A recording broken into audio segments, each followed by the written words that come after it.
기도하심으로 말씀 묵상을 시작하겠습니다. 하나님 감사합니다. 오늘도 주님 앞으로 나아갑니다. 귀한 말씀과 또 주님의 은혜 가운데 우리의 삶을 주님 앞으로 돌이키는 귀한 시간 되게 하여 주시옵소서. 감사드리며 예수님 이름으로 기도드리옵나이다. 아멘.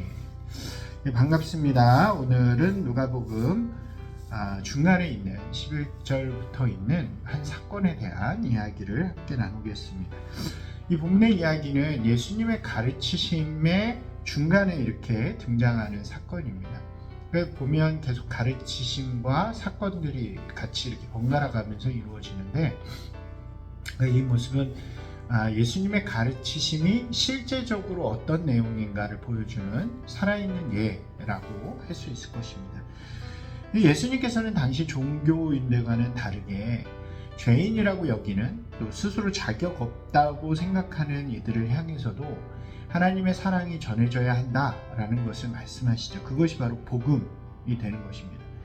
누구든지 자기의 죄를 회개하고 하나님께로 돌아온다면 그 사람이 어떠한 죄를 졌든지 어떠한 모습이든지 상관없이 그 사람은 구원의 자격이 있다는 것입니다.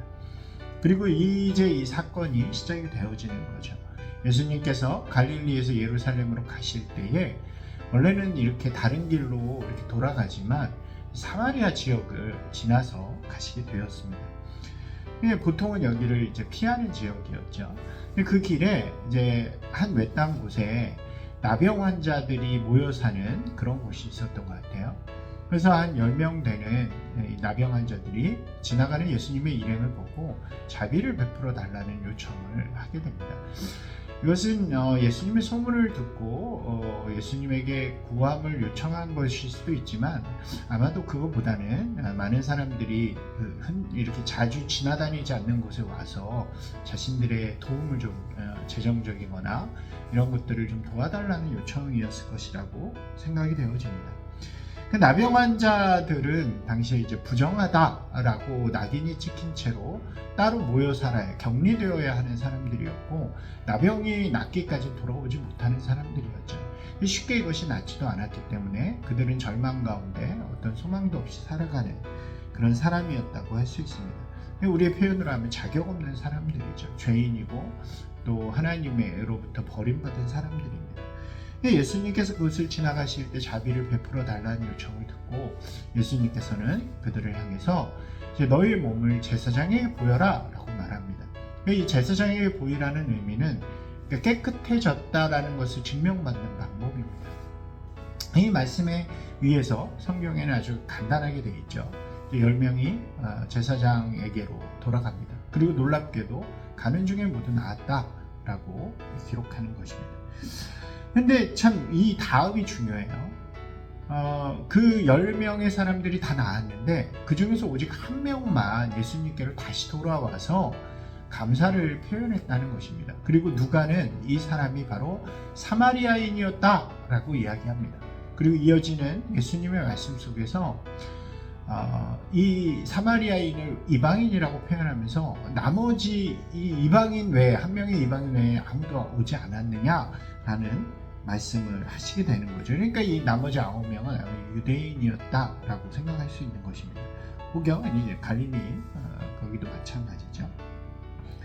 그 당시에 사마리아 사람들은 이방인보다도 못한 취급을 받던 시대였잖아요. 그러니까 이 역사적인 사건들 속에서 북이스라엘 때도 그렇고 또 포로기 이후에도 돌아와서도 다양한 갈등으로 인해서 유대 사람들은 사마리아인들을 원수처럼 여겼고 이방인들보다도 못한 대상으로 취급하였습니다.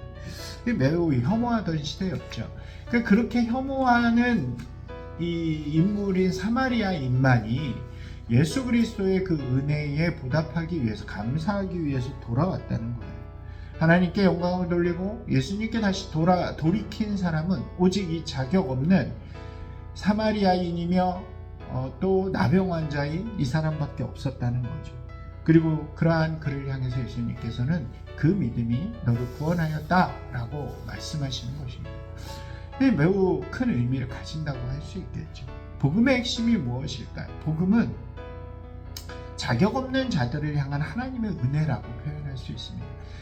근데 자격을 가졌다, 스스로 내가 나는 구원받을 만한 자격이 있어. 그것이 이제 무엇 때문이니? 이 당시로 보면 유대인들, 내가 이미 선택받았다라고 여기는 그들이죠. 그러한 사람들, 내가 자격을 가졌다고 생각하는 사람들은 하나님의 은혜 앞에서 감사할 줄 모르고 그것이 자기들이 당연히 누려야 할 권리로 생각하고 있다는 것이죠. 여러분, 이러한 모습은 우리도 마찬가지 아닐까요? 날마다 주님의 은혜가 우리와 함께하고 우리를 구원해 주셨음에도 불구하고 우리가 스스로 자격이 있다고 여기면 그것에 감사할 줄 모르는 사람들이 되는 것입니다. 마치 내 것처럼 여기면서 그렇지 못한 이들을 향해서 혐오와 차별의 모습을 가지기도 하는 것이 우리의 모습이 되어지는 거죠. 다른 사람을 비판하거나 다른 사람을 판단하고 또 정죄하는 모습을 갖는 것도 마찬가지라고 할 수 있습니다.